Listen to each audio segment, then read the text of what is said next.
Before you decide what kind of person Jin Seon is, decide what kind of person you are. Most people who talk about bastards start with the father, and honestly, that makes sense. Seon Hwang is one of the most terrifying villains in Manhwa. Not because he's powerful, not because he's violent in some grand dramatic way, but because he is completely normal on the outside. He teaches Sunday school. He drives his son to school. He tells people what they want to hear and they believe him. And for years, Jin Seon, his son, helps him. Not with a knife, not by pulling a trigger, but by staying quiet, by being the good boy, by pretending not to see what he knows is happening in that apartment. That is the premise most people know.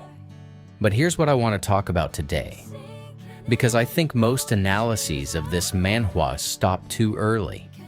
The question is, given everything stacked against him, was there ever a moment where he actually had a real choice? Because that changes everything.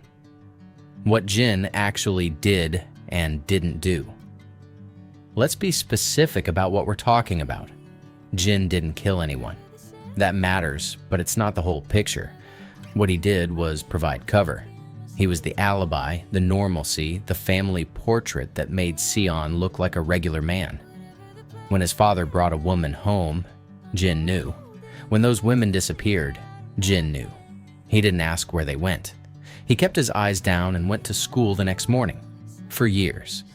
And here's where it gets morally complicated. Because there's a version of this story where you say, Jin was a coward. He could have called the police, he could have run. He chose not to. That's complicity. That's a real position. I'm not dismissing it. But there's another version. Jin was, at the time the story begins, a teenager, living alone with a man who was his only parent, who controlled his money, his housing, his entire social reality, whose violence was not random. It was strategic, targeted, designed to keep Jin exactly where he needed him. And I want to ask you something. Think about the moment in your life when you've stayed silent about something wrong. Not because you wanted the wrong thing to continue, but because you had no idea what would happen to you if you spoke. Hold that. Because that is the psychological space Jin Seon is living in, except the stakes are incomparably higher. The grooming structure, the part nobody names. I want to use a word that usually doesn't appear in manhwa analysis. Grooming. Not in the way it's most commonly used, but in its broader psychological sense. The process by which an abuser gradually normalizes control until the person being controlled can no longer see clearly where normal ends and abuse begins. Seon didn't explain to young Jin what was happening. He just made it normal. He made Jin responsible for keeping up appearances. He made Jin complicit in small ways first. Keep your grades up, don't embarrass me, smile at the neighbors, long before the real stakes became visible. By the time Jin understood what his father actually was, he had already been shaped by his father into someone who knew how to stay quiet. That's not an accident. This is why the framing of "why didn't he just leave" is so frustrating to me. Just leaving requires believing that you can leave. It requires a version of yourself that exists outside the relationship, that has an identity, a support system, a conception of safety that doesn't depend on the person harming you. Jin didn't have that. He had nothing except his father. And the cruelest part? He knew it. And then Mira appears, and everything changes. But not in the way you'd think. Mira doesn't save Jin by being brave enough for both of them.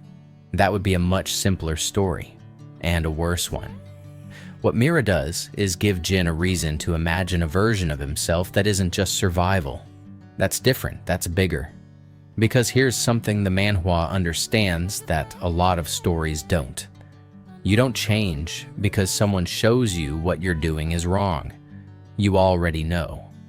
You change when you have something to protect that isn't yourself, something that makes the cost of staying silent suddenly feel higher than the cost of speaking. Jin's shift isn't moral awakening in the abstract.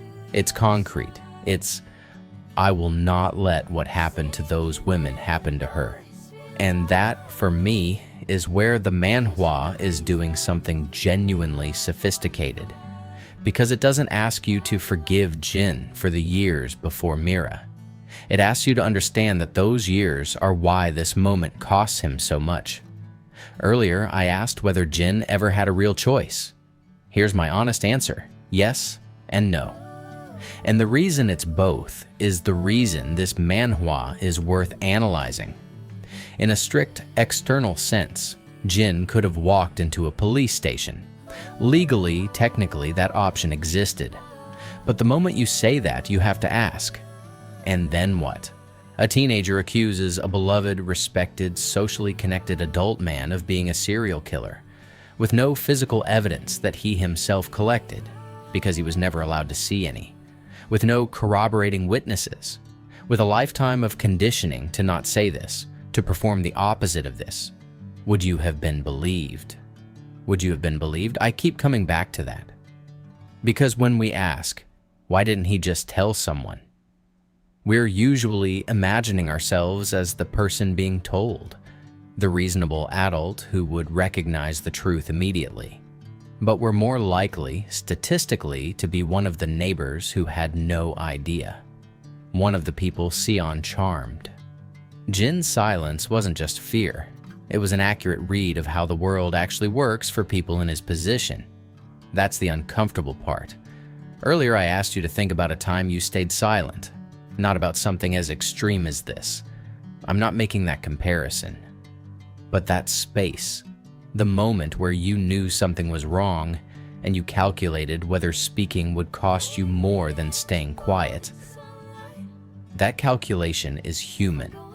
And it's the calculation that Bastard is really about. Not, is there evil in the world? But, what do you do when the evil is connected to your survival? What do you do when staying quiet is the rational choice? The Manhwa doesn't let Jin off the hook. It never does. He has shown the weight of every year he stayed quiet.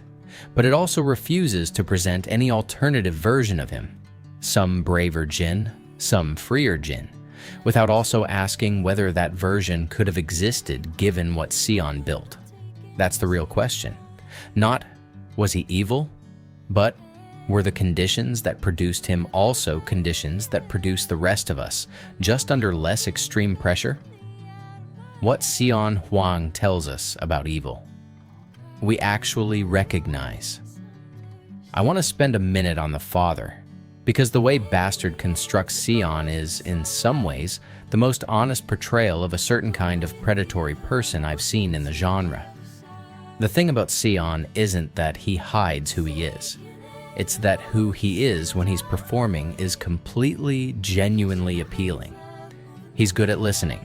He's warm. He makes people feel noticed. These aren't masks over a hollow core. They're real skills that he weaponizes.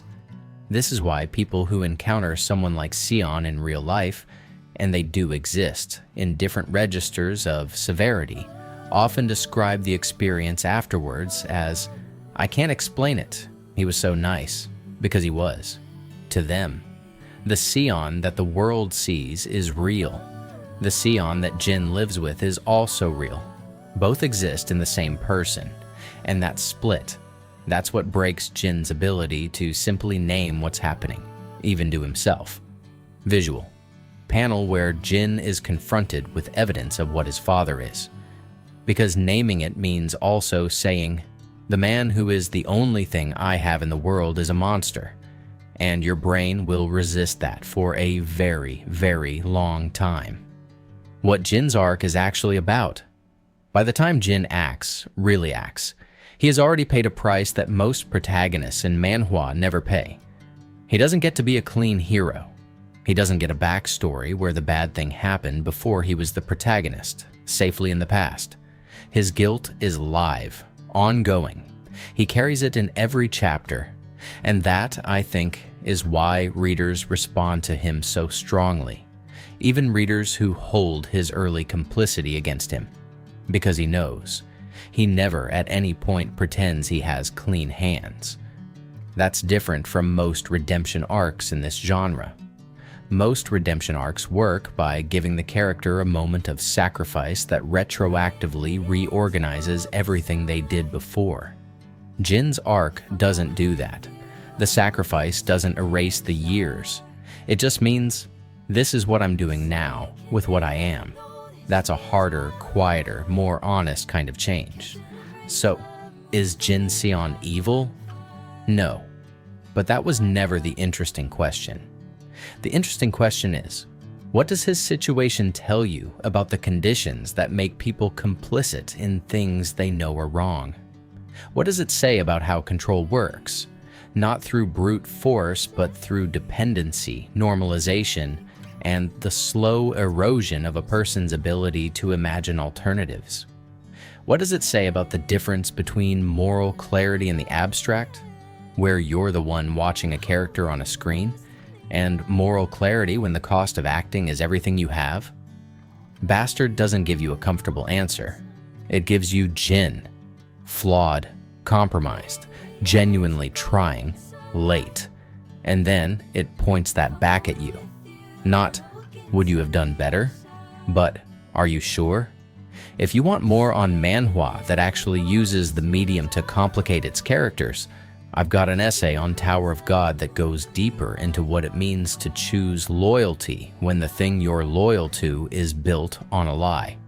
Link's up there. And if Bastard hit you in a particular way, drop it in the comment.